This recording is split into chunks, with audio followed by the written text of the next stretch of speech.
TriForce, has Nintendo made any other goods besides video games? From what I know, well, yeah, they make clothing.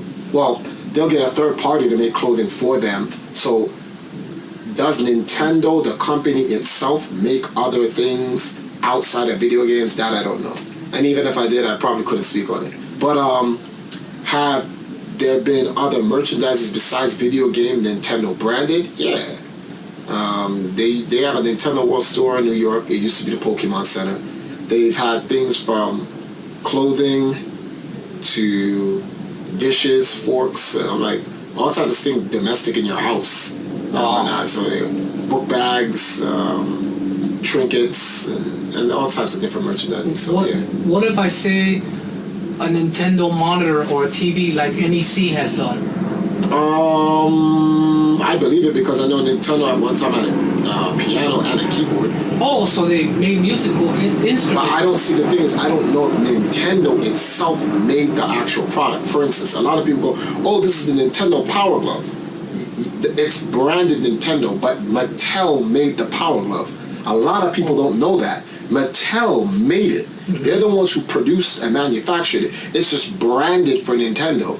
So I don't know if Nintendo made the keyboard. I don't know if Nintendo made the the piano and all that other stuff. What you're saying is they got their Nintendo's approval of the products made for Nintendo by some other company. You see what I'm saying? Okay. That's the difference. Like IBM has helped made some of the technologies, actually most of the technologies for Nintendo systems throughout the years. Not a lot of people know that either. So like hardcore gamers know this, but like casual gamers wouldn't.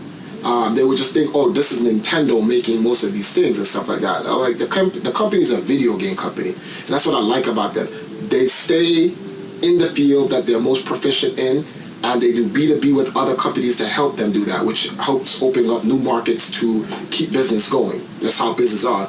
Unlike other companies that just want to monopolize and run everything, do everything by themselves, through them, by them, for them. And it's like that doesn't give any space for anyone else. So it's like, okay, whatever. Do you have a room just like this? Well, you have your stuff out. For me, I don't have any of my stuff out because now I live in my home office, which is we call it the God's Ark, which is in Brooklyn. So because I have guests constantly coming over the Ark, I'm not comfortable leaving my games out. So everything is packed up in boxes and storage and stored in my room and locked and stuff like that because you thieves keep coming over and stealing my games. So so I don't have them out like that. But like, yeah, I pretty much have a fair cut. You have an arcade in your room. I think that's God. I got Richie, I'm gonna come and buy that Super Mario Brothers off for you. I gotta put this in my Super Mario Brothers in my arcade room. I gotta put my Super Mario Brothers in my arcade. I said I gotta put Super Mario Brothers in my arcade. I gotta put Super Mario Brothers as an arcade in my room. Yep, here's the arcade.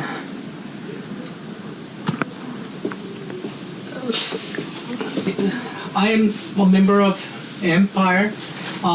West Coast. What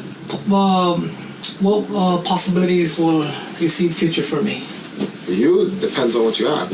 Every gamer has a different skill. Every gamer has unique abilities, and it depends on where you plug those abilities into. Some people are into competitive gaming. Some gamers are into IT. Some gamers they're good at marketing, and there's a whole bunch of different things. Some gamers are good at developing. So it just depends on what you want to do. Well, for me, in instance, I love the old video arcade games, but sometimes when I can't afford the actual arcade games, I use emulators. What do you think of the emulators? Do you think it's okay to make the world records on? Like example, I have a world record on my Operation Wolf. Oh yeah, you were in the Retro Gamer book. Yeah, Rudy is in Retro Gamer. This is a it's like a EGM, but in Europe, and they do all retro gaming stuff. They have this. Yeah, this is Rudy's interview, right? What we're talking about. Where is it? There we go. Hey, Rudy, show the camera. Okay. Oh, let me focus it. Okay, it's showing. That is the Operation Wolf. I don't know if you know this, Rudy, but Justin actually lives in California now.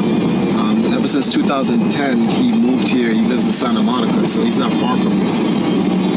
Oh wow, that's pretty cool.